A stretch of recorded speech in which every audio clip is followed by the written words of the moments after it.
Mr. Speaker, I rise in opposition to H.R.2.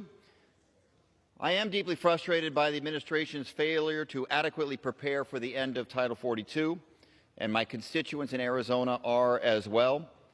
They know that the administration could have and should have done more to prepare for this day. That's the simple truth. But the bill before us today does nothing to make the border states like mine safer.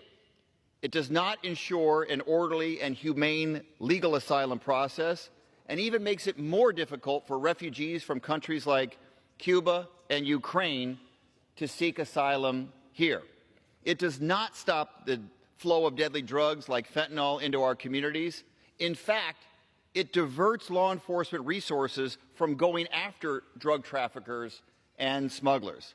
This bill demands much more from the Customs and Border Protection officers, but does not provide the necessary funding for CBP to manage the surge of traffic, leaving our ports and our nation more vulnerable and less secure. My colleagues on the other side of the aisle even want to eliminate federal funding that faith-based and local aid groups depend on to shelter, feed, and clothe migrants.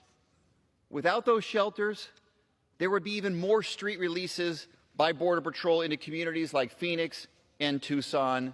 That's inhumane. My amendment to strike that part of this bill, they wouldn't even give it a vote.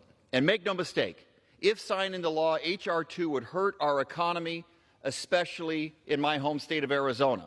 Every employer that I've met with in the district, from farmers to contractors to high-tech manufacturing companies, tell me that they can't find enough skilled workers. This bill does nothing to strengthen workforce pipelines. It actually makes hiring more difficult.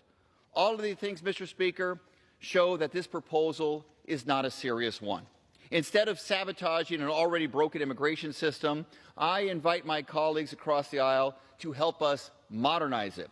Common sense reforms would help us rebuild our nation's infrastructure, invest in domestic manufacturing, create jobs, improve trade with Mexico, and combat inflation. Now my colleagues across the aisle say our first priority should be securing our southern border. I agree. The situation on our border is dire. There's no getting around it. Gentleman, additional 30 seconds. Thank you very much, Gentleman's Chairman. yield, an extra 30 seconds. The situation at our border is dire. There's no getting around it, and Congress and the administration must do more. But one of the things we can do to secure our border is to modernize the immigration system. These are not incompatible goals. Any serious proposal must do both. And I'm ready to work in good faith to find a path forward, and I'll be at the table. My colleagues across the aisle are ready to do the same. I yield back.